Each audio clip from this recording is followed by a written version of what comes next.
Aduna pa ba'y mga kasuguan sa Biblia nga angay iapil sa tao sa ilang mga panaad?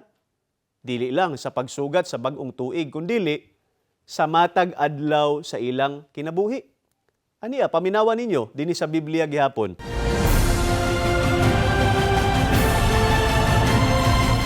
Welcome pag-usab niining programa nga gidalit kaninyo sa Iglesia ni Cristo, kini ang kamatuoran.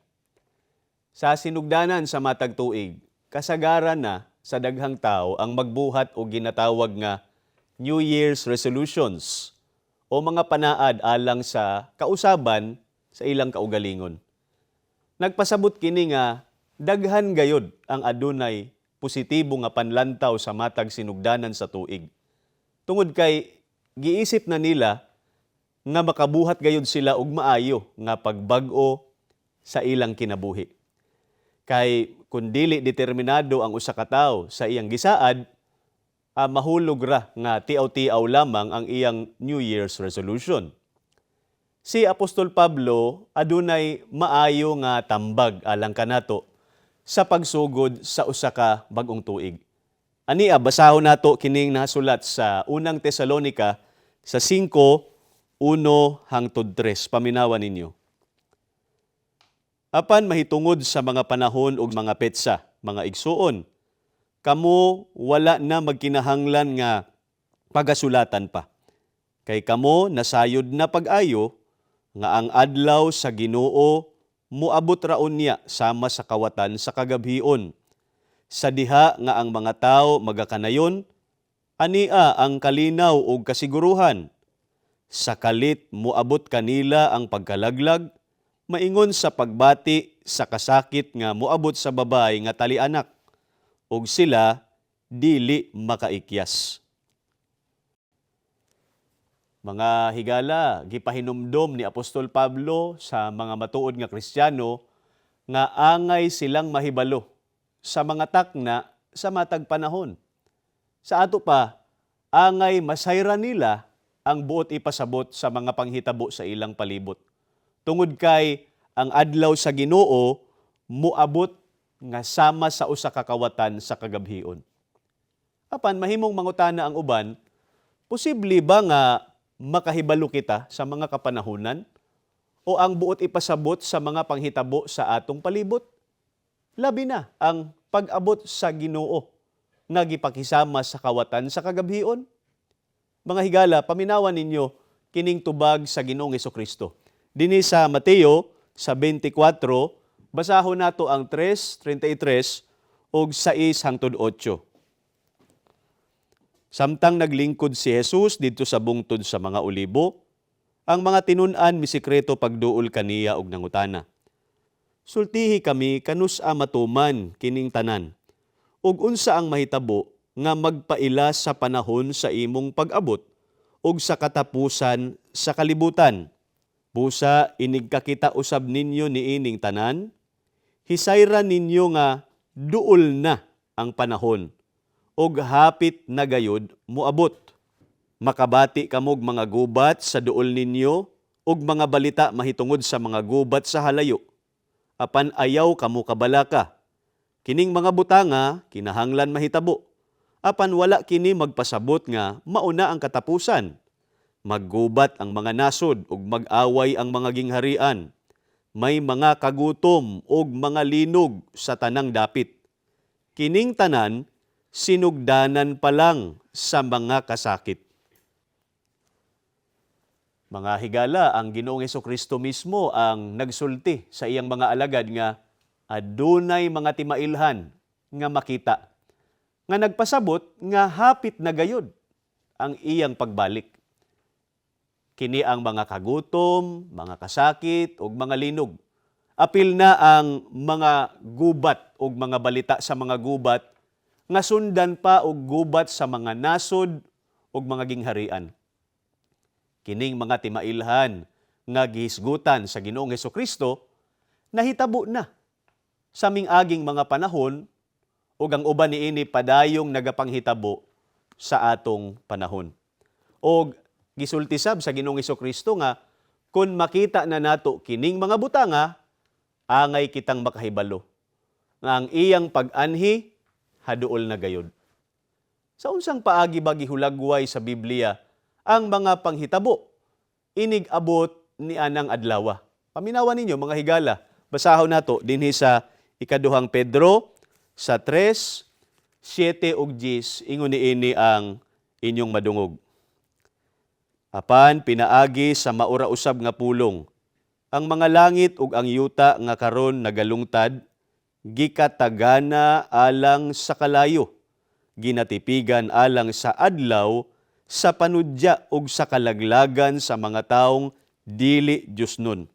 Apan ang adlaw sa Ginoo muabot sama sa usa ka kawatan, ug unya ang mga langit mawagtang uban sa dakong dinaguok, ug ang mga kasugdanan sa kalibutan mga tunaw sa hilabihang kainit, ug pagasunugon ang yuta, ug ang mga buhat nga ania niini.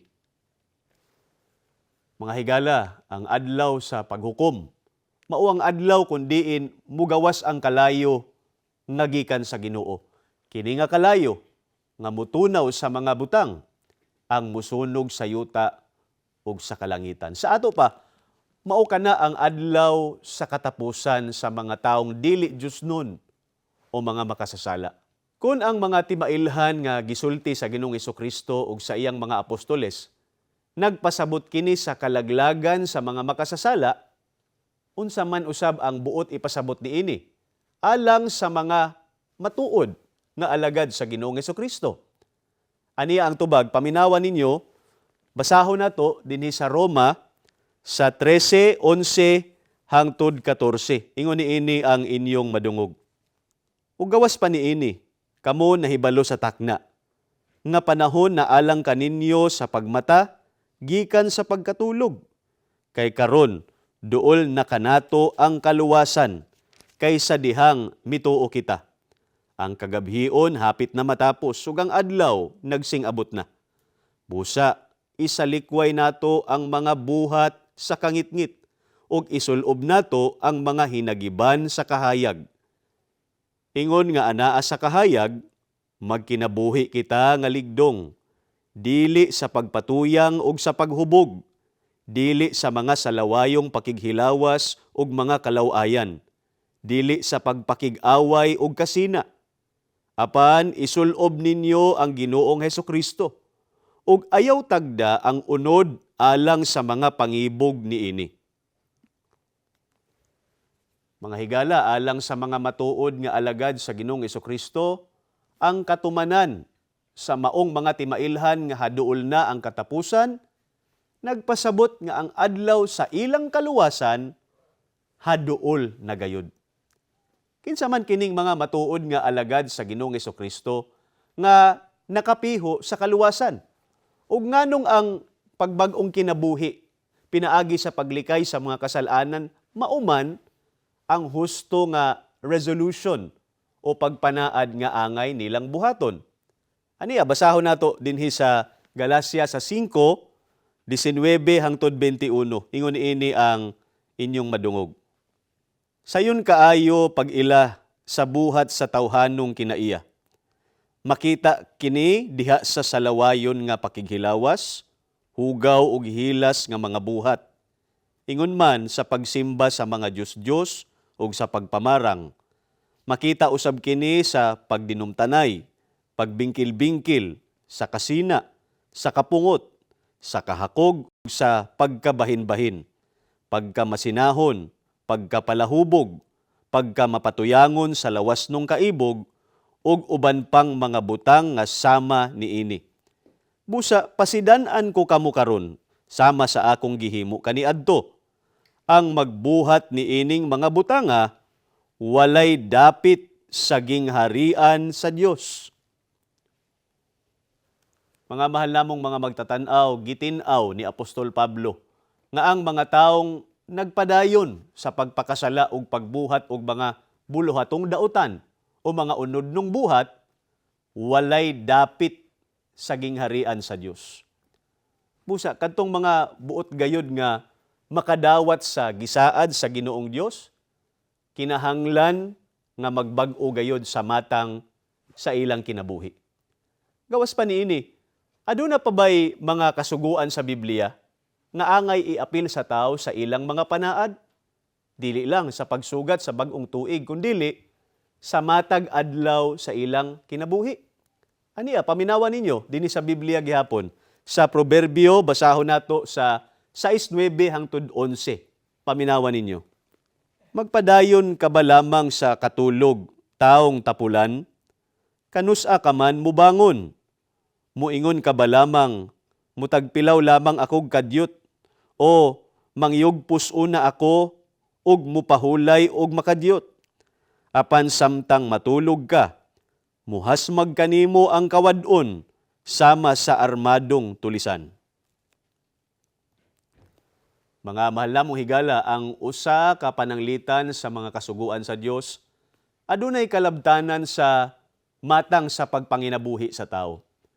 Adunay tambag ang Biblia sa mga buot hatagan o kasulbaran, ang suliran sa kakabos. Nadungog ba ninyo mga higala? Ang tambag mao nga angay isalikway ang pagkatapulan. Mga mahal namong mga magtatanaw, kini usa ka maanindot gayod nga New Year's resolution, ang pagsalikway sa pagkatapulan. Gawas pa ni ana, unsa ang gitambag sa Biblia sa tanang tao? Dinhi gyapon sa Proverbio. Basahon nato ang kapitulo 21 o bersikulo 17. Paminawan ninyo mga higala. Ang pagpatuyang sa kahilayan, sa bino o sa maayong pagkaon, dili gayod makapadato kanimo.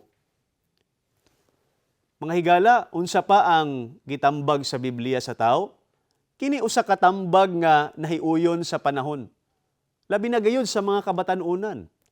Dili angay maulipon sa mga kahilayan, sama sa bino ug sa uban pang ilimnon nga makahubog. Sa ato pa mga higala, angay makat-on ang tao sa husto nga paggamit sa iyang katigayunan. Kay ang pagpatuyang, dili gayod makapadato kaniya. Apan balikan nato ang gitambag ni Apostol Pablo sa sinugdanan sa atong programa. Unsa ba ang angay nga mahimong labawng bililhon nga New Year's resolution o panaad nga angay buhaton sa tao kung buot gayud niya nga madawat ang grasya sa kaluwasan?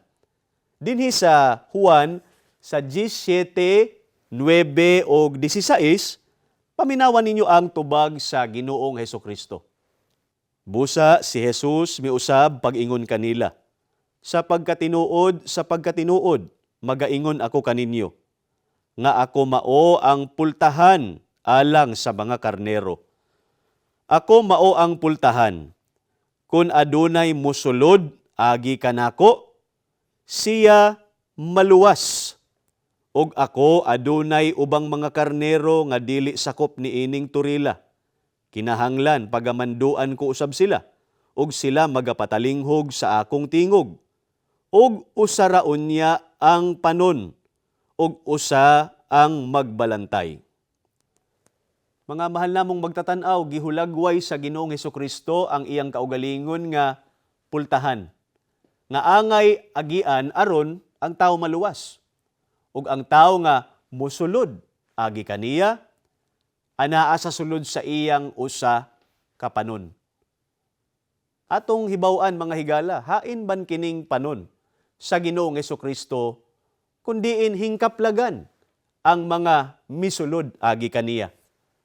Kini ang pagtudlo ni Apostol Pablo dinhi sa buhat sa 20 ug 28.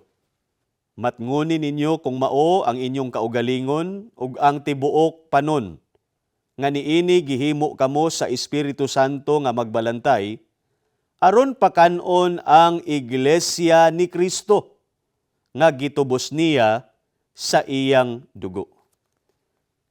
Mga higala, ang panon walay lain kundili ang iglesia ni Kristo.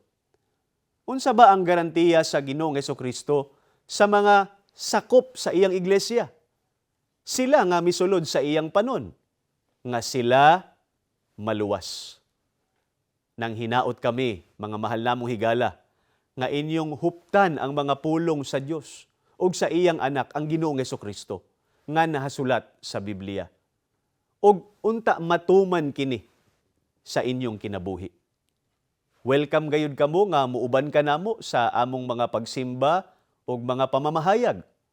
Tan-awan ninyo ang uban pa namong mga programa sa INC TV. Paminawan ninyo ang among mga tulumanon sa INC Radio ug basahan ninyo ang Pasugo God's Message Magazine. Mahimo usab ninyong bisitahon ang among official websites nga makita ninyo karon sa inyong screen. Sa ngalan sa Iglesia ni Cristo, daghang salamat sa inyong pagtan-aw